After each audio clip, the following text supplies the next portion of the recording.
Welcome to the Global Discussion, discussions with creatives, leaders, and thinkers. My name is Simon Hodgkins, and today it's a real pleasure to be joined by Sarah Chadwick. Sarah, you're very welcome to the show. Let's begin by asking you to tell us a little bit about your background, because a fascinating creative background. Tell us all about how you got to be doing what you do today and a little bit about your story. So over to you, Sarah. Hi there. Yeah, thanks so much for having me on. Delighted to be on today. My background isn't very much a planned one. It was more of it just kind of happened one. So I pretty much fell into advertising by accident. So came home from Australia after 2 years living there. Didn't know what to do with myself. Back home living with my parents. I was like, I just need to get a job, any job. And I had worked in hospitality in Australia. So signed up to a temp agency. I was like, I can do reception, I can do whatever. And I got a call one day. They met me a couple of times, got a call one day, and they said, we think we've got the perfect place for you. It's an advertising agency. And I was like, what do they do? And anyway, I went into Boys and Girls back in 2013, and I walked in the front door and I was like, I don't know what this is, but I like it. So yeah, started my career out in reception in Boys and Girls, and then moved into production, was 8 years in production, and then left in 2022 to set up my own thing, Clickety Clack. In Clickety Clack, so I am a producer now, and I freelance across a lot of different agencies in Ireland, and I'm working on global and local brands. That's a bit of a whirlwind journey, isn't it? And it's interesting. You mentioned Boys and Girls, and just for our worldwide audience, maybe just talk to that for a minute, because Boys and Girls, who are based, I think they're still headquartered out of Ireland, was a very successful agency that was kind of set up by some people that had been in the advertising game, very well respected. They sort of come together and form their own agency many, many years ago now. And I know many moons ago, I actually did some TV advertising with them. Oh yeah. They helped produce some of the creative on some of that stuff.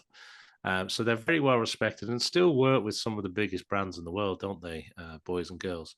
Yeah. But you kind of started, I suppose, going in saying, I'm not really sure what that is, and ended up being being in this production creative environment for, was it 9 years? Is that what you're saying? Yeah. Yeah. So yeah, Yeah. no, it was Boys and Girls, brilliant agency. I have nothing but love and respect for them.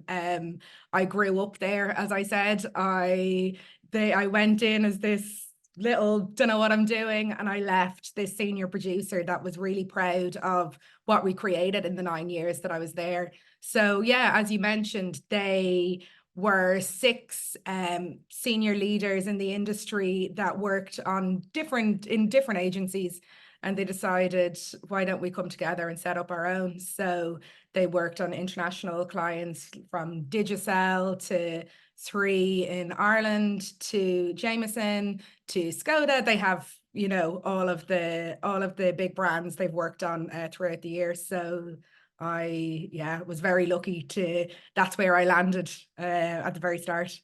So today you're obviously doing a lot of production, freelance production. You're working on all different levels of production. What type of clients are you working with? How does the world of production work today with this new creative entity when you're working for yourself pretty much, Sarah? How does it work today? Yeah, it kind of works the same. When I first started out, I didn't know if the phone was going to ring.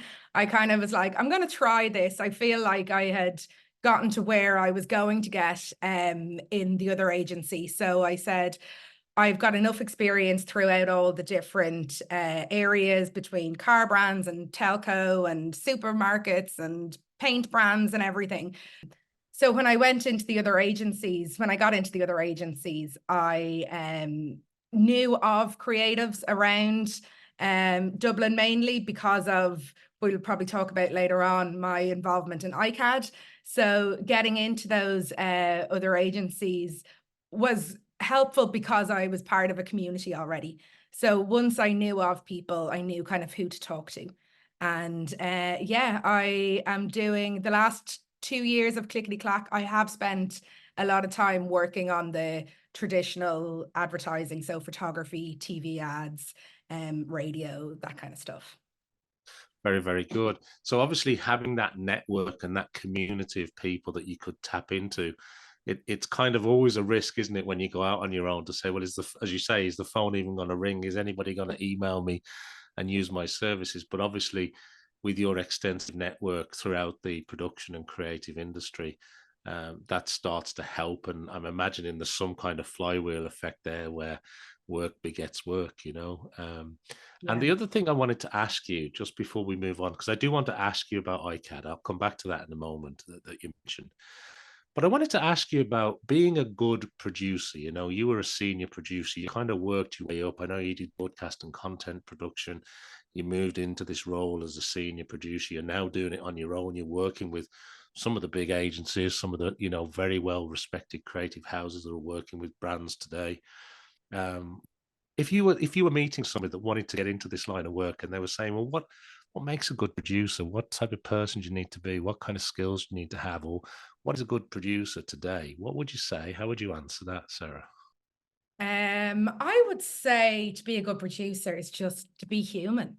It's not about being academic. I am not an academic. I just about made it through college. As my parents say, she got a degree in socializing and that's about it.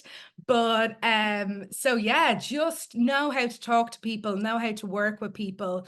In advertising, it's so interesting because you're working with so many different types of people. And as a producer as well, I have to link in with everybody. So I'm dealing with creatives who are very much, one personality versus account management versus clients. Everybody has their own agenda and everybody has to get their bit out of it.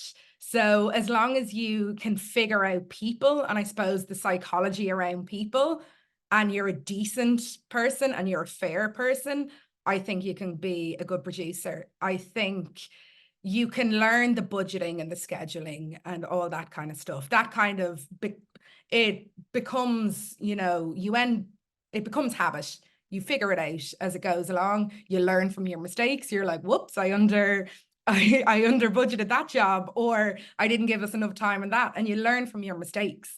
But the biggest thing as a producer, I would say, is just to be a decent human. It's fascinating to hear you say that. And it's so refreshing to hear you say that because at the moment, and I'm sure it's impacting your industry as it is everybody else's, but in the world of AI and machine created content and, this bombardment of the latest AI, and don't get me wrong, I'm a huge fan of what we're doing with the technology side. But ultimately, when it comes to being a good producer, it's the human characteristics that are making the difference there, right? It's so refreshing to hear that. And I want to come back to what we touched on, sort of raise Icad, and just for people listening, the Institute of Creative Advertising and Design, Icad. Yeah. You're involved there, aren't you? Can you tell us a bit about that? So Icad is 65 years old. It is the oldest creative institute in Europe. And it is basically just a community of advertising producers and design. So basically we work under 3 pillars, which is to foster, to reward and promote and creative advertising. And what we do is we are a community run by the members for the members. And for anybody who goes to icad.ie, that's ICAD.ie, they'll see your profile very, very proudly displayed there in terms of your involvement with Icad. And I suppose it comes back to that network and that community that you were talking about earlier. How important is the creative community? And is it more important now than it's ever been, Sarah? Oh, 100%. I think like during COVID, that was one thing that I think everybody really missed. It was actually just getting in a room with people, getting to work with our peers, whether it is the people that we work with that are coming up with ideas, whether it's working in post houses, actually getting to sit with the editor, if it's in a sound studio, getting to record voiceover. Icad represents everybody. So it represents the advertising agencies, it represents the post houses, it represents the production companies. So giving everybody a space to actually come together and chat and do events, have our awards night every year.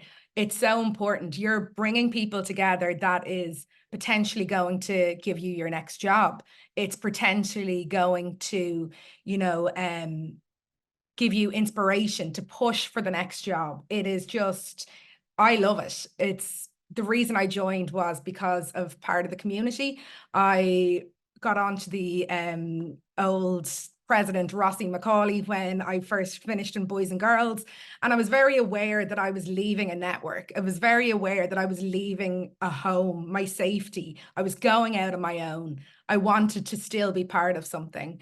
And I always have an opinion. So I met up with Rossi to see how I could help out. And what me thinking was, oh, I'll help out, organizing an event. 6 months later was me on the executive board. So yeah, that's how that works. And that's how I kind of got involved in Icad.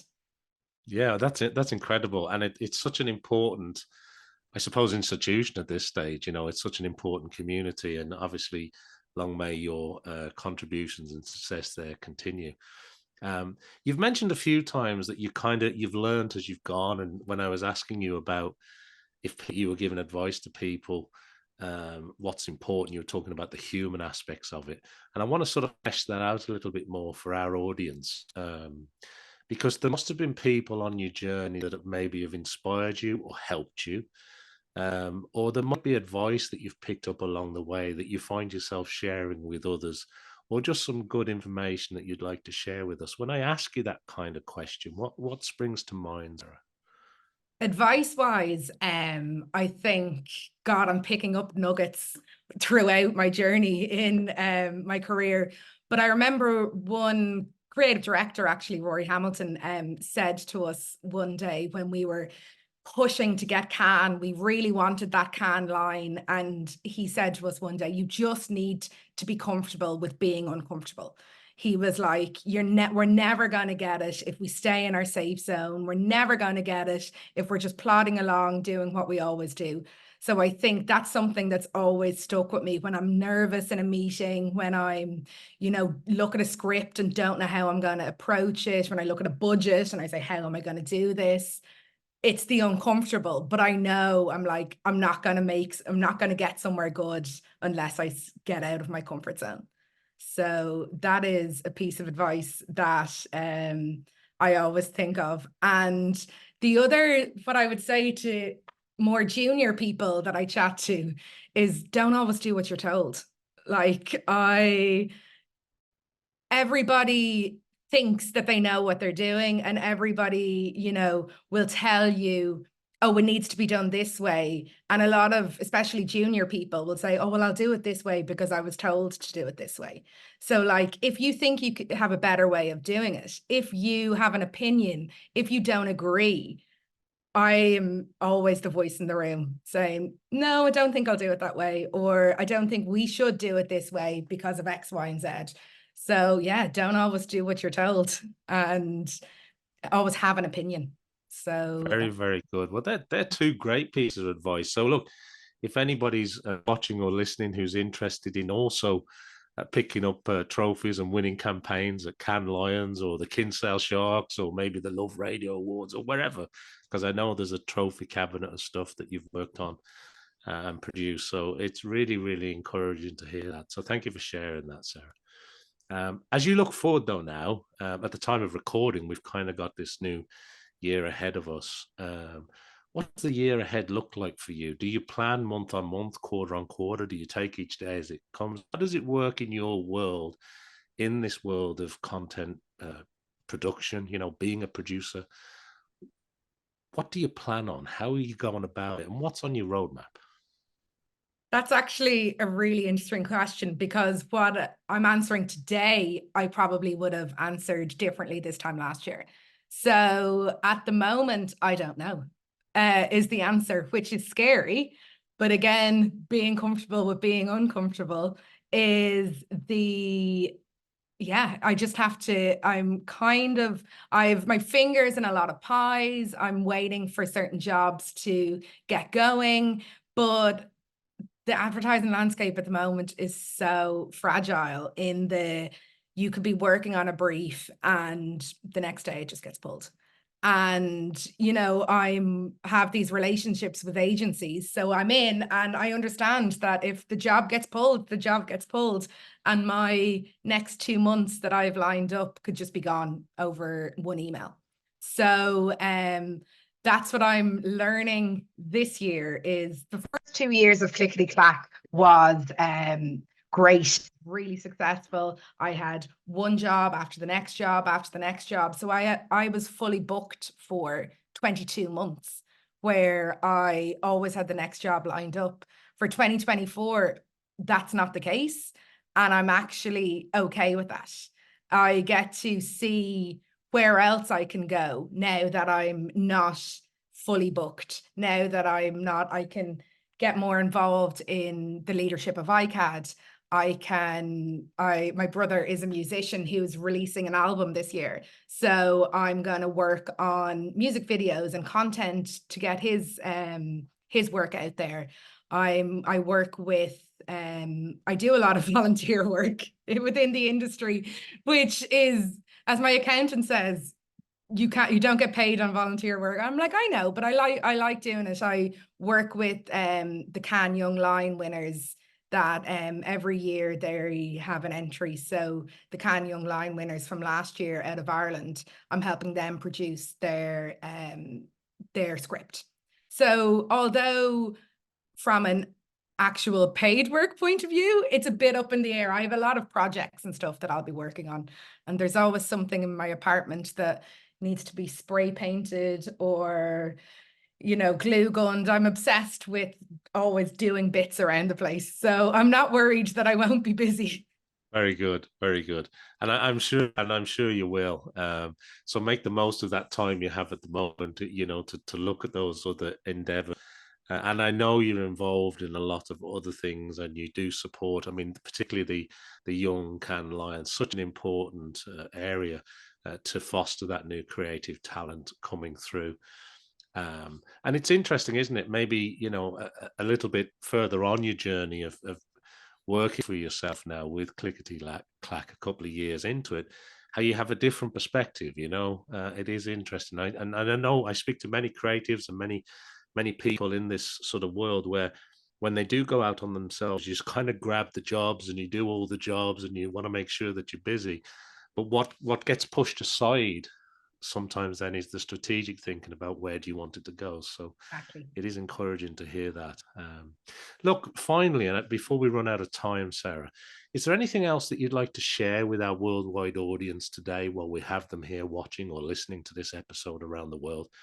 And secondly, if people want to connect with you and find out about the services that you offer and how you can help them, where's the best place to point people to? Yeah, so you can find me pretty much anywhere. You put my name into Google and I'll pop up, which is slightly terrifying as well. So I'm on Instagram, it's clicketyclack.ie. I am on my website, sorry, more importantly, is clicketyclack.ie. My Instagram's the same. To connect with me directly, LinkedIn is probably the best way of getting directly in contact with me. So that is Sarah Chadwick on LinkedIn. And any sort of final thoughts for our worldwide audience before we wrap up today, Sarah? Yeah, I think the final thing I'd want to say is to always have an opinion. Don't just sit back and let other people decide how things happen. Have an opinion and always stand for something. I think back to me chatting about it's all about human connection and it's all about how we work together. Standing for something is so important. And I think people will respect you more if you have an opinion and if you stand for something. I'm very involved in activism and I will always have my voice heard. We have a voice, so make sure that your voice gets heard. Such an important point, and it's a great point that brings us nicely to the end of this episode today of the Global Discussion. Before we wrap up, I just want to thank everybody who's been watching or listening to this episode today. Make sure that you follow, like, subscribe, do everything I need you to do to help support the show. And make sure that you tune in again for more discussions with creatives and leaders and thinkers just like Sarah. But thank you, Sarah, for being on the show today. It's been a pleasure to have you as a guest on the Global Discussion. Thank you so much. Fab. Thank you so much. Cheers.